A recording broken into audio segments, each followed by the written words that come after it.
points for this discussion for this session. Learning about World Development Report, limitations of per capita income, income and human development index, and in our third part, in our third video, I'll be discussing body mass index along with sustainable development. In our earlier class, you must have understood that the concept of development varies from person to person, but although we can say that development means progress. Development may be different for different persons. It is because of the fact that development for one may not be development for others, and also they are having conflicting goals. Now we will discuss how we are going to compare different countries, different states on the basis of their development. We will discuss first with the World Development Report. The World Development Report 2006 brought out by World Bank. World Bank has used the criteria of per capita income for classifying into high income and low income countries. Means all over the world, the countries as per World Bank guidelines had been categorized into two parts, that is high income and low income countries. So this is one of the important parameters through which the World Bank is going to find out which country belongs to high income or which country belongs to low income group. According to the 2006 World Development Report, countries with per capita income of rupees 4,53,000 per annum or above in 2004 are called rich countries, and countries with per capita income of rupees 37,000 or less are called low income countries. India comes in category of low income countries because its per capita income in 2004 was just rupees 28,000 per annum. Now we will see what are the limitations of per capita income. We have seen that per capita income belongs to various the per capita income can be found out through the formula total income divided by total population of a country. Now can we say that this per capita income will be the foolproof criteria or foolproof plan to find out the development among different countries of the world? It will be more clear from the given example. Here we are going to take into consideration two countries, country X and country Y.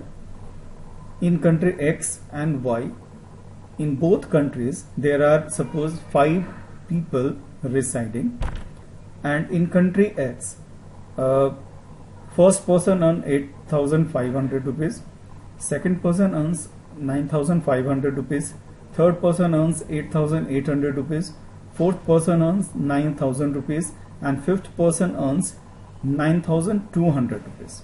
So when we calculate the average income, it comes around 9,000 rupees. So we can say that all the people residing in country X are having almost equal income. So income is distributed equally among all the people residing in country X.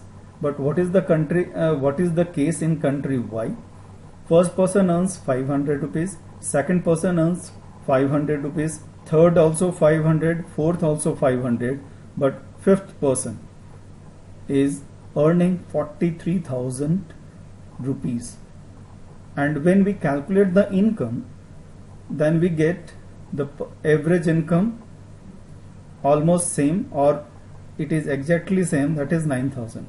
So you may refer from the country Y that it is a kind of a country like India where there is a Dhirubhai Ambani also and there is a rickshaw puller also. When we take out the average income of a rickshaw puller and Dhirubhai Ambani, let me correct, Mukesh Ambani, then we will find out that average income of country is very much high, and as per this criteria the rickshaw puller becomes a rich person. But do you think that this is correct comparison? You must say no. Hence, while average income is useful for comparison, but it does not tell us how this income is distributed among people.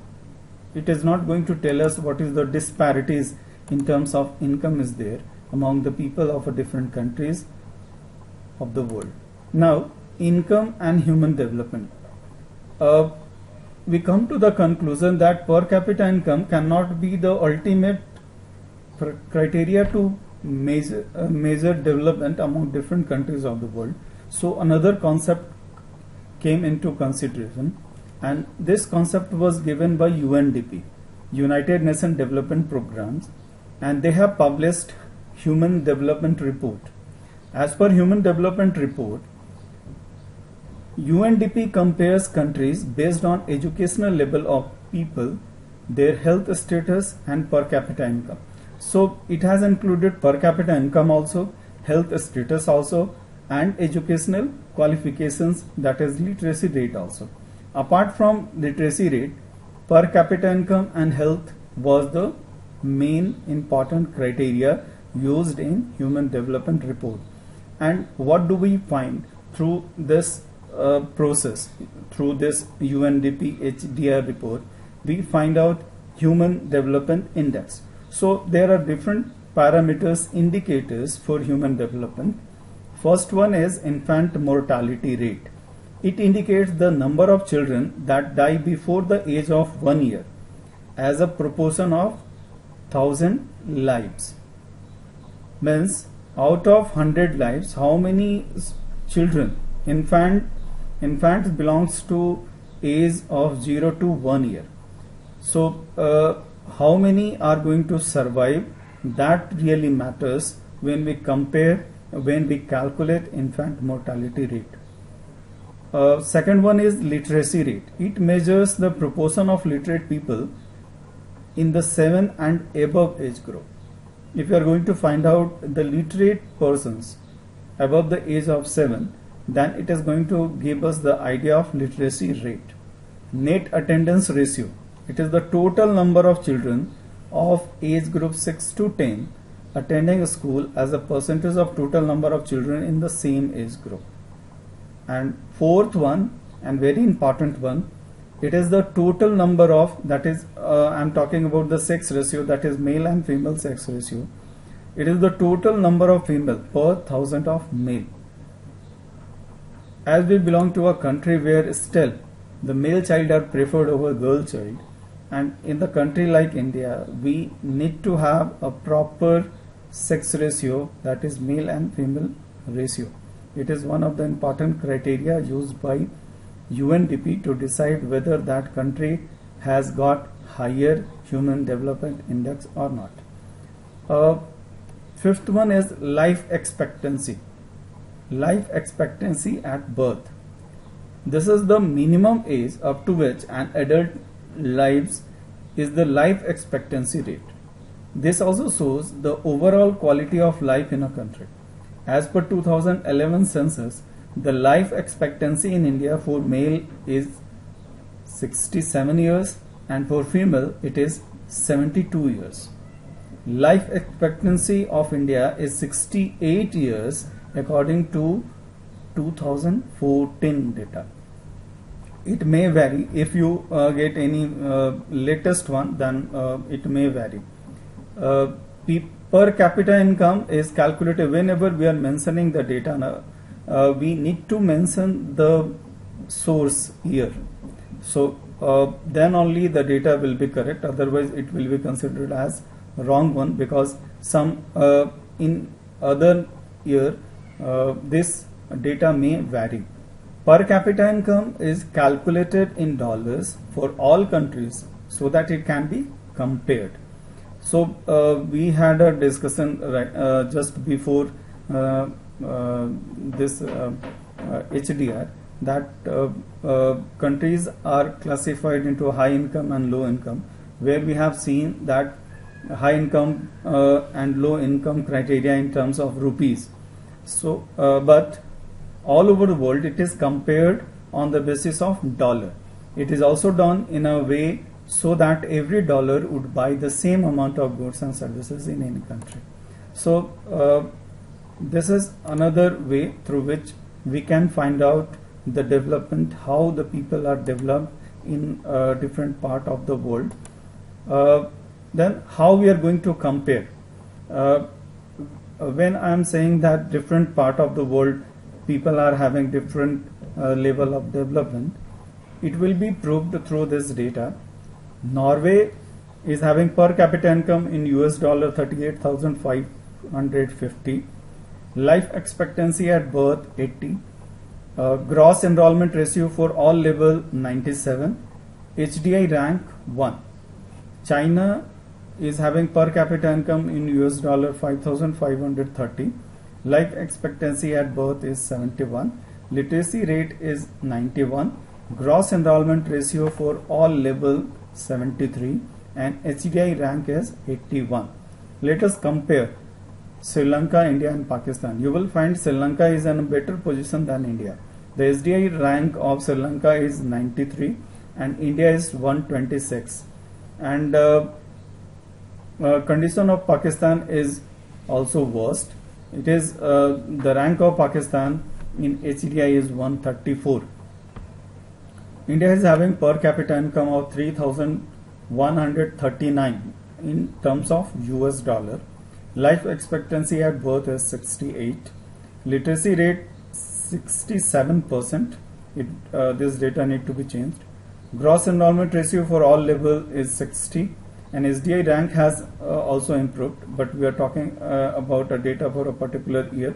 That is why it may be valid that in that year.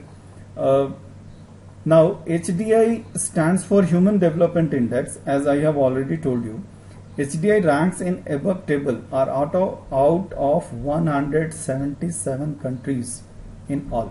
So we have taken out our positions out of 177 countries of the world. Now let us compare life expectancy at birth worldwide.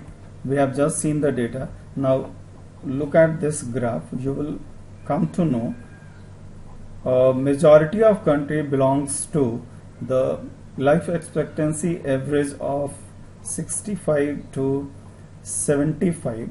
Singapore is having very high life expectancy at birth. It is 85 years.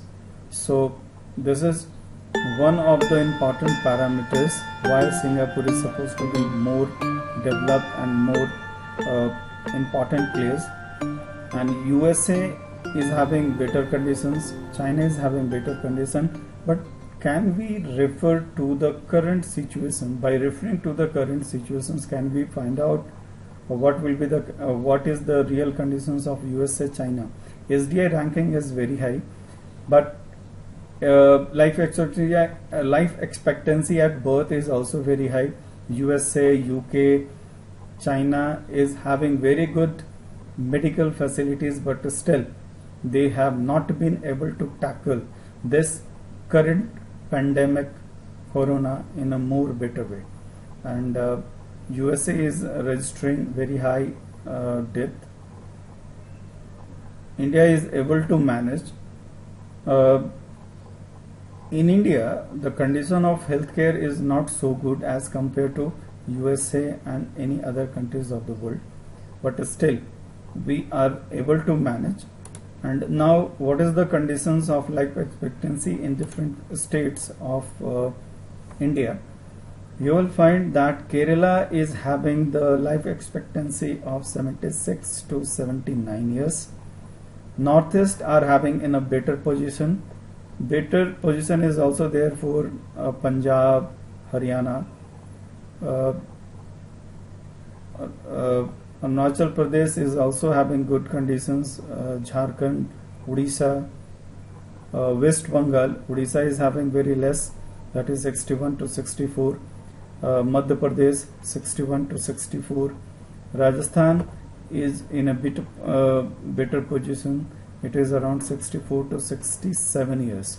So in India, the average is 66.8 years, that is 67 or 68 years.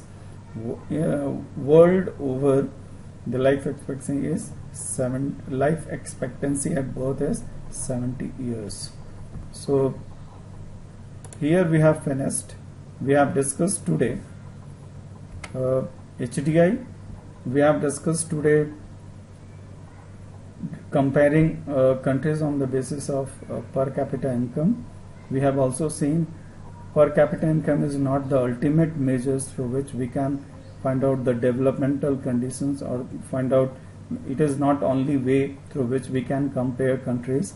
We must consider other aspects also, other aspects of life also, not only income, like literacy rate, better healthcare facilities, lower infant mortality rate, etc.